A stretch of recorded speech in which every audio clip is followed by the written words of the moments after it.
welcome to SVG-TV's news for Wednesday, January 13, 2016. I am Rochelle Batiste with the details. The pain of the tragic rock gutter accident, which occurred 1 year ago on January 12, 2015, is still fresh in the community of Fancy.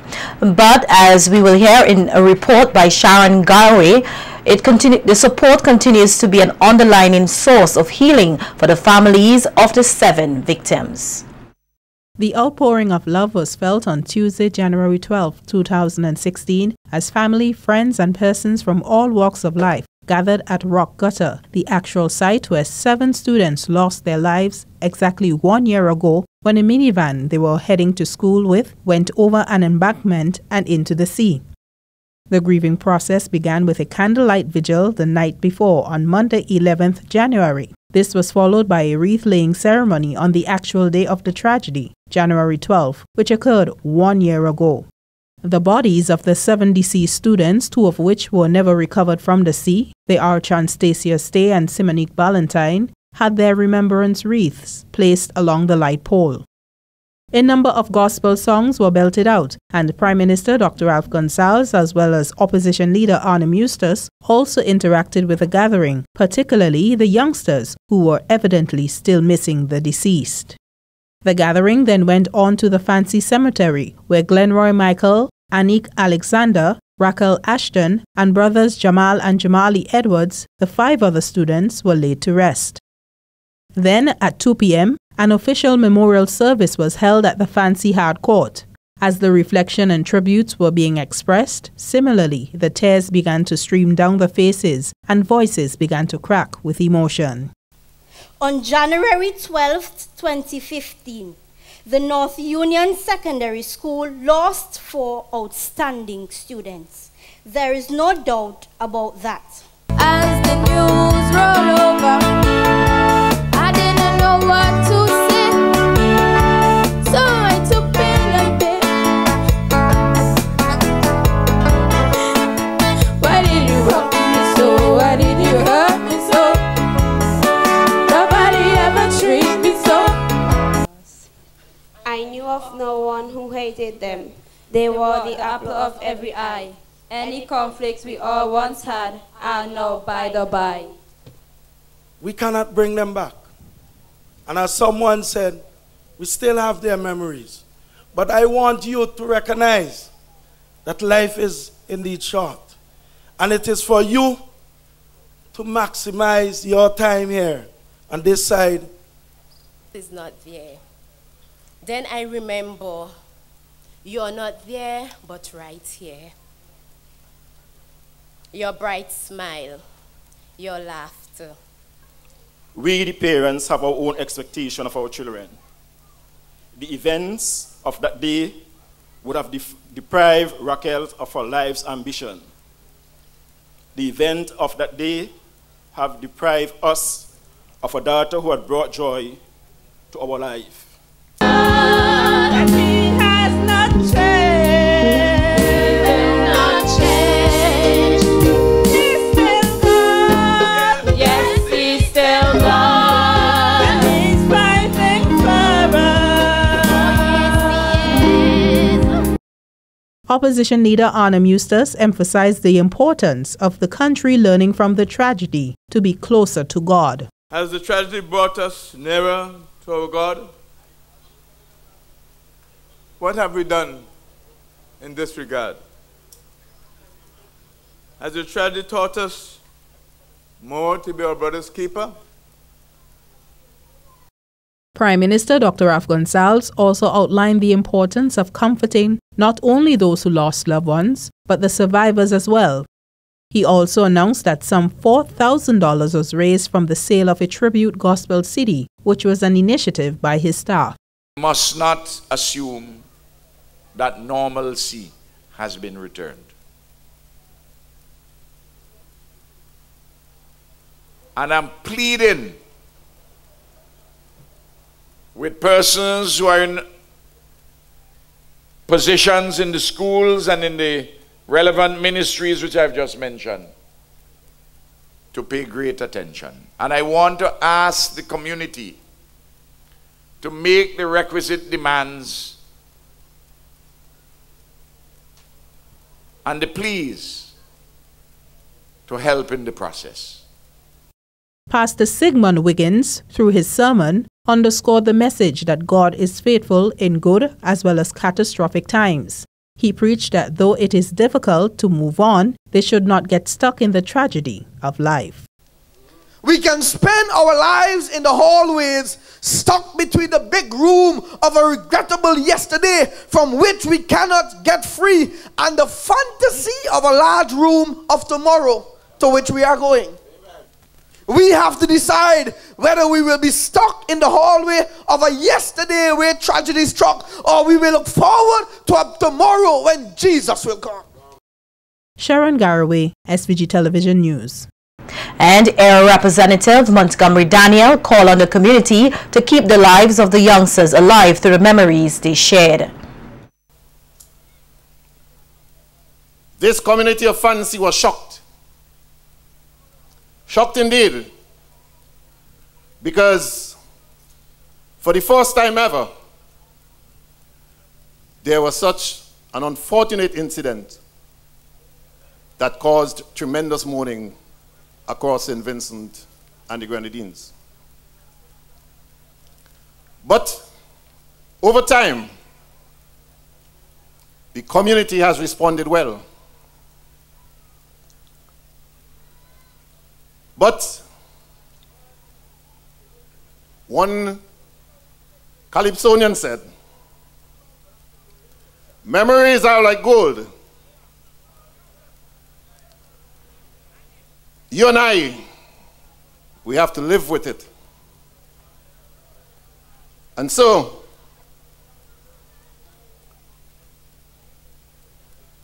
as long as we live, the memories of Rock Gutter will be deep in our minds, and we'll live to tell these stories to our children and grandchildren. While he was sympathetic with those mourning the loss of the Rock Gutter 7, opposition leader Arnie Muses did not hold back the questions at yesterday's event as he inquired whether there were improvements in the Coast Guard rescue procedures or road transport system, as well as insurance laws since the accident. Have we reviewed our Coast Guard operations with respect to rescue? Is there a need, as some have said, for not only for this type of tragedy, but is there a need for a rescue helicopter? Have we reviewed or designed training programs for the Coast Guard personnel, since there are aspects that were missing at the time? Are there any aspects of our insurance laws that should be reviewed, and has that process begun? Should our road transport system be reviewed and overhauled as they relate to safety? Are our children any safer on the roads today as compared to 1 year ago? Is Rock Gutter safer? Is there a need for additional school programs facilitated by the traffic department of our police force? Questioning the judgment and timing of the questions put forward by the opposition leader at the memorial service, Prime Minister Dr. Ralph Gonsalves said it was time for healing, which comes through proper remembrance. It's called a memorial service and not a parliamentary service to discuss public policy.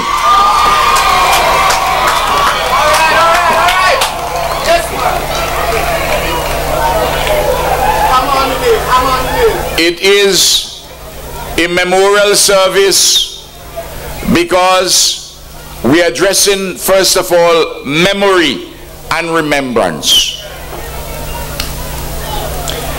And remembrance is linked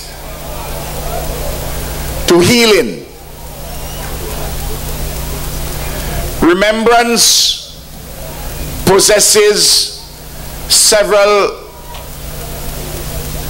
complications and There are contradictions in it as we move to the process of healing.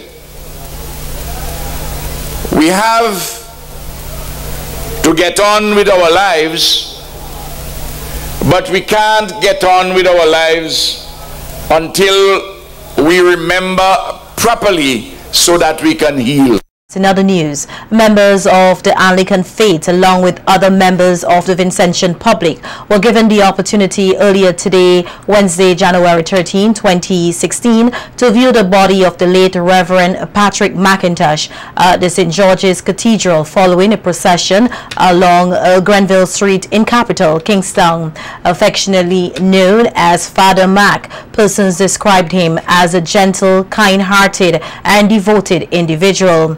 He was also praised for his involvement in the church as he played a father figure to many, providing guidance and assistance in many ways. It was also noted that he was a true hard worker and believer of God who will be greatly missed not only by his family and the Anglican community, but anyone who came in contact with such a warm soul. SVG-TV's news team caught up with a few persons at the viewing session who shared how their lives were touched by the late Father Mac. He was a very good man, I think. He preached the word understandably and I really liked him. I can pay him. He's second to none. He's second to none. Father Mac was a special man made by God, sent down on earth to do his work, and he has done a very good work in the Anglican community. And God bless his soul, may he rest in peace. I know Father Mac as a father to me. I used to serve in the Anglican church in Georgetown, and the Father Mac I confirm, and the Father Mac, when he leaves Georgetown, anytime he meet me, he used to ask me how is the family going, so to tell him good and stuff like that. So he was a good man, a father to me, so I'll miss him a lot.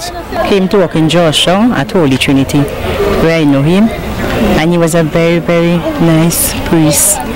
When you see me, always smiling. And when I got married, he was the one who did my counseling. So I'm well acquainted with him. And sometimes he will call to find out how I'm doing, how the family is doing. And I know you'll miss him a lot. He's a very good man. He's the best. He's the best priest I ever known. He never leave me out.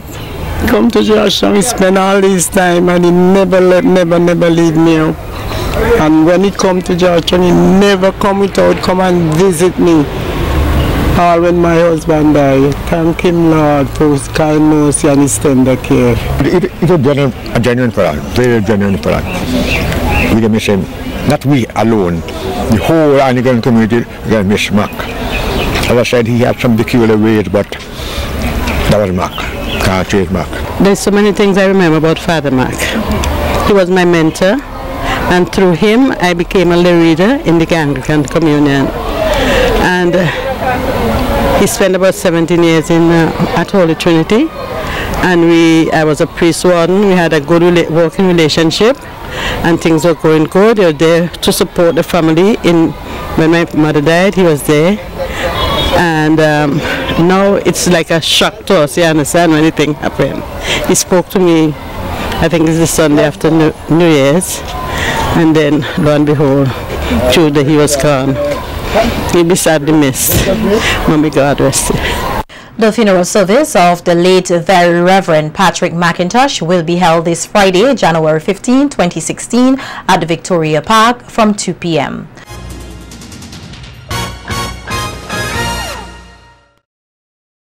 Stigmatization as well as an unhealthy environment continues to pose problems for persons who serve time behind bars who wishes to become productive members of society. That's according to Superintendent of Prisons Brenton Charles, who says the institution is hoping to implement programs to deal with these issues. Charles says they are looking to partner with the Ministry of National Mobilization to be able to work along with families on these issues for former inmates, especially those with domestic violence issues, as a way of reducing tension and create a steady, healthy environment to facilitate their reintegration into society.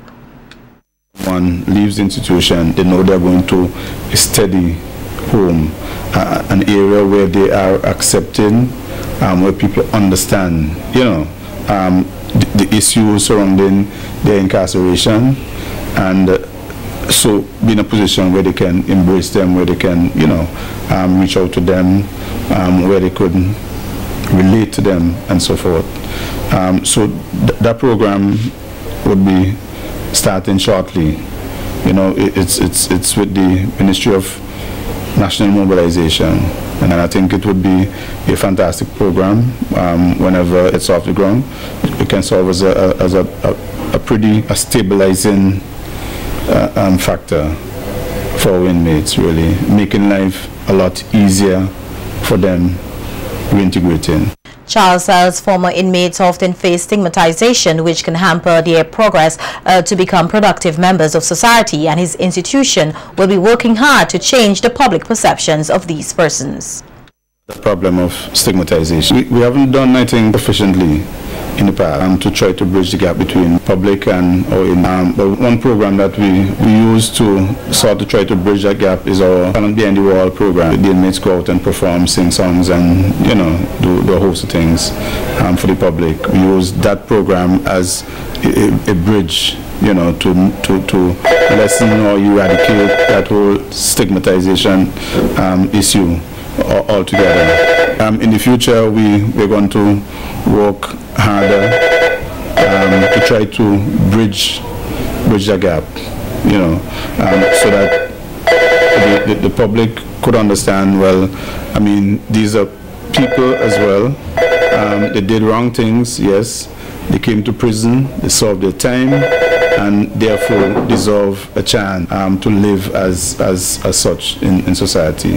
Social and political activist Luzette King, who has been leading a picket outside the Electoral office since the results of the December 9, 2015 general elections, says the action will continue until fresh elections are called. King called a media conference today on the picket line, where she, along with others, reportedly camped out overnight. Notice to the suggestion that by March we will be finished. We are going to be here until we get free and fair elections. Certainly there are members of the New Democratic Party here, but what is happening to us goes beyond political party. And so many of us, while we support a unity Labour, while we support a New Democratic Party, we're not trying to represent them, so to speak. These are the people that come. We have about 50 or 100 at any given day. Naturally, people are scared. They're still scared, and we hope at some point we'll have a massive rally. Tell the world we're not leaving until we get free and fair elections. The social activist also chided the government for what she claimed is the attempt to stifle basic human rights. For our nation to move forward into 2016 and beyond, we cannot continue to allow any government to buy us out, and when they can't, they resort to undermining our basic human rights, as mentioned before. As I said in my statement, the Public Service Act does not apply. Now, 2000, why didn't it apply in 2000?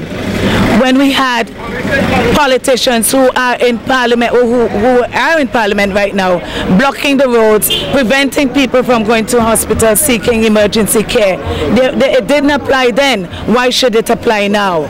And yes, a few days ago they took away our placards, and the only reason I allowed them to take it away is because I didn't have the camera rolling, and I didn't want them to do anything to me where it would be my word against theirs. But unfortunately, we have been able to picket since then with our placards, and nobody's bothered us. The Barley Secondary School celebrates 45 years of molding the minds of young Vincentians today under the theme Continuing to Strive at 45. This school was founded on January 11, 1971, achieving many milestones since its inception. Congratulating the school for its year of service and commitment to the young people of St. Vincent and the Grenadines, Reverend Dr. Ellsworth Neal, a past student of the school, encouraged the institution to seek to gain more successes at 45. Dr. Deal outlined that in order to remain on the path of excellence, both students, teachers and parents must develop strengths in performance academically. In extracurricular activities, maintain an attitude that acknowledges room for improvement, as well as to use the past as a driving force to greatness. And it was attitude at school that drove me to become who I am today. And so the same is true of our behavior. The way we face the adversities in life will determine the angle that we take. You know, there are some people who all they can think about is, well, I have not gotten the best of the world. I lack this, and because I lack this, as a matter of fact, you will thought that because I am from Barley or because I go to Barley Secondary School that I can't achieve. We are here 45 years later and we can say no to that emphatically because we have seen the achievements of the Barley Secondary School. The Barley Secondary School will continue its anniversary celebrations for the next 6 months. The Vincention Cultural Association in the USA will be launched later this month in New York. A special meeting will be held on Saturday, January 30th in New York to officially launch the association organized by the St. Vincent and the Grenadines Diaspora Committee. The meeting will take place at the Friends of Crown Heights Educational Center in Brooklyn. The objectives of the meeting are to adopt the constitution of the Cultural Association, to elect an executive committee, and to discuss a program of activities for 2016.